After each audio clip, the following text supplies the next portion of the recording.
confiscated by the state. Yeah, but that's well, it not really. I mean, that it's not.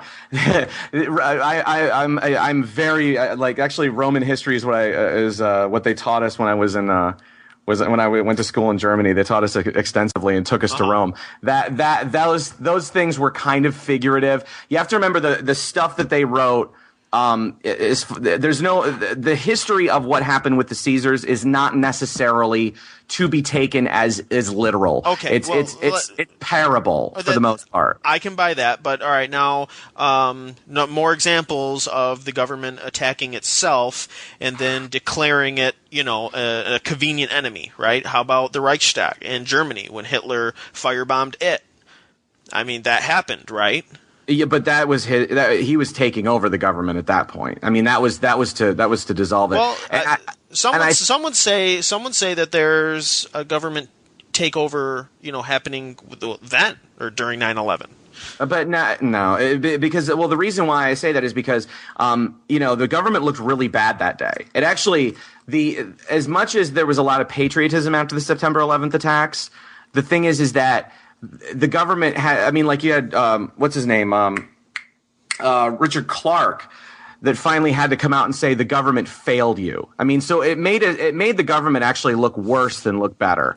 I mean, they didn't, they got caught with their pants down. I mean, because really, you talk about the drills. I mean, you're aware of Ramzi Youssef, obviously. Yeah. The guy that was behind the original World Trade Center attacks. They found on his computer plans to fly planes into buildings. Now they had there had been a lot of precedent of people talking about hijacking aircraft. Our own government actually. Yeah, they had. Now the thing is that look, let's go to a sports analogy. The Detroit Lions practice every day. But you know what? Sometimes, even as much as you drill and as much as you practice, you fail. You can practice a pass play or you can drill for whatever. Just because you drill for something doesn't necessarily mean that's going to be successful.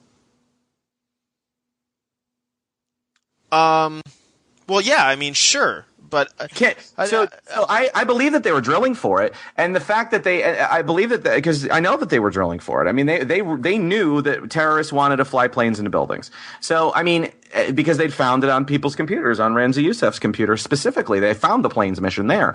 But the problem is that just due to government incompetence and the fact that the CIA and the FBI were not allowed to talk to each other because it was because of a jurisdictional thing, because they didn't want to have the CIA involved in court cases because the CIA operates outside the law, outside of the United States. The CIA is not allowed to operate in the United States. The FBI is and is only supposed to be operating in the United States, even though they often cross things. Either way, but they were not allowed to talk to each other, and that little thing right there is the reason why it got through. But quite frankly, Rob, I'll be honest with you. I mean, if you look at the real history of what was going on, and if you read the 9/11 Commission report and take a look at what was going on, those guys were just idiots. It would have gotten through anyway. They were operating with a false sense of security, and I would say hubris.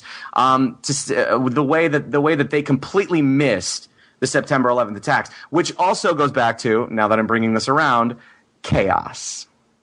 Because you cannot predict chaos. Oh, so I mean, some would say that the incompetence, right, is just posturing, to say, oh man, we really messed up. We need more funding. You know what I mean? So some would say that basically what happened is, it's not like they come out immediately and laid out all that evidence. It was good journalism. You know what I mean? Journalists had found all these examples, and also whistleblowers, right? Yeah. Would come forward with all this stuff, which would show, multiple agencies, and multiple examples of multiple agencies where, someone dropped the ball, right? Yeah. So then they, again, it is not proof, but some evidence of some prior knowledge, Well, and so when it all begins to add up, then it becomes like, you're right. At first it was, this patriotic, orgy, right? Yeah. And then as the evidence of prior knowledge begins to come out, then it becomes, our system it just doesn't work too good. FBI doesn't talk to the CIA, and there's rifts in the agencies, and all we need is just more money to build this, greater infrastructure. Yeah, but you have to remember the toxic political environment we have right now. If there was any evidence that somebody kind of just turned their head and allowed something to happen, that would absolutely be used for political gain reasons. Yeah. Absolutely. And what you have to remember, Rob, is that, news the thing is that no credible news organization has gone with some of this stuff. And the reason why is because, a lot of people that, are part-time journalists on the internet, they will believe anybody. Okay. And a lot of these people, I mean, here's the thing is that if you work in a news organization, if you work at the New York Times, if you work at, whatever, you get a barrage of crazy people. It's just like any radio show that anyone's ever done. Look at Howard Stern, you look at anybody. You get a barrage of people that are literally insane, that will come up and make crazy claims, that they will just make things up, or they want to make things up in order to get attention. Which is why a lot of these things are fact-checked. There's why a lot of these things are corroborated. Because usually these nut jobs that want to make these claims are usually the news organizations know who they are. Mm-hmm. Like you take, for example, Dan Rather, okay? He thought he had the smoking gun. It ended his career with CBS. He went on the air with this smoking gun document, saying that President Bush was it was something, I forget exactly what it was, but it was something that really looked bad for Bush on the Iraq War, and had this guy that said he had it. Well, as it turns out, he was a complete fraud. Okay, because and apparently a lot of other news organizations knew about this guy, and they didn't go on the air with it. But Rather did. I remember I know who you're talking about. And Rather did, and he lost his career because everyone knew it was fake.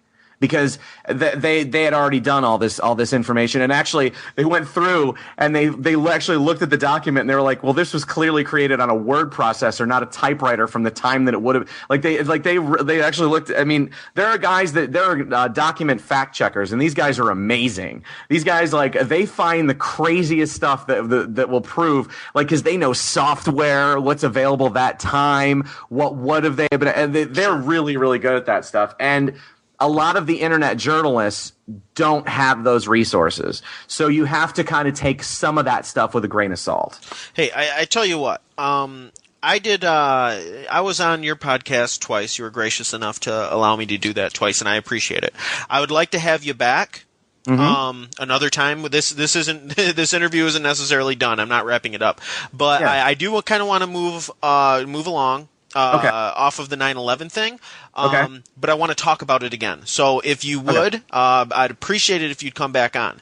But moving on, okay. As I had said before, whether 9/11 was an inside job, whether there was prior knowledge, whether it be from our government, the Israeli government, I'm still dissatisfied. All right, as I said, I'm dissatisfied for a number of reasons. I'm so dissatisfied that when you ask me why I'm dissatisfied, I have a hard time telling you.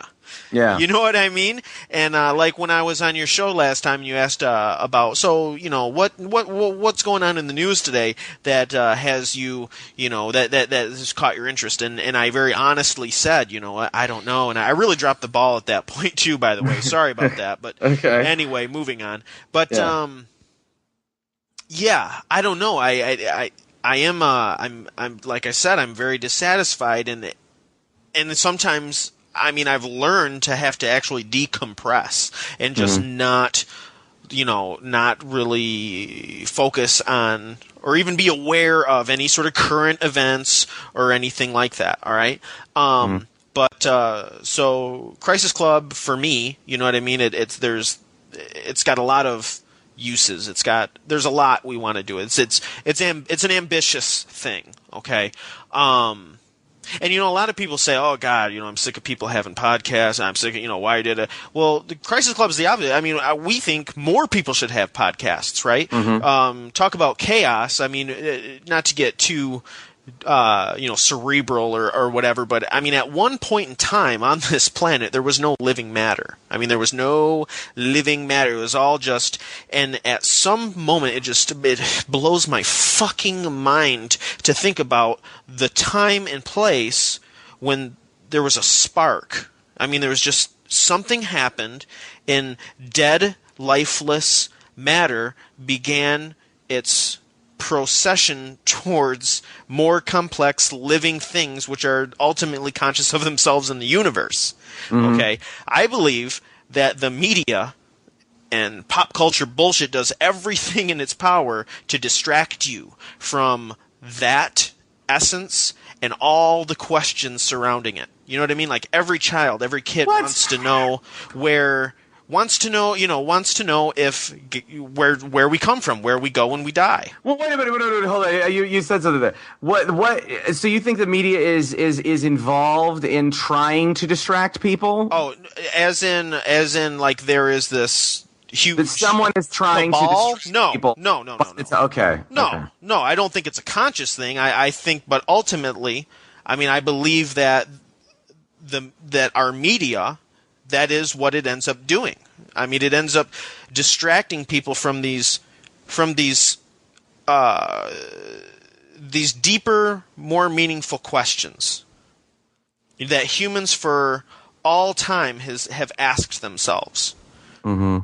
Well, I mean, what I mean. So when that spark, okay, mm-hmm. And I'd be interested in your take on this because of what you were talking about with chaos and stuff like this. But at that time when, I mean, literally think about it. It blows my fucking mind. You've got this sphere, and on it is no organic living shit, and then all of a sudden, some of it just comes together, and because of a chemical reaction, I don't know, it starts to assemble, and then it starts to replicate, and it blows my mind mm-hmm. to think about that, okay? And I want to think about it, and I want to ask questions, and I want people to have answers, and I want to learn, and I want to, and so.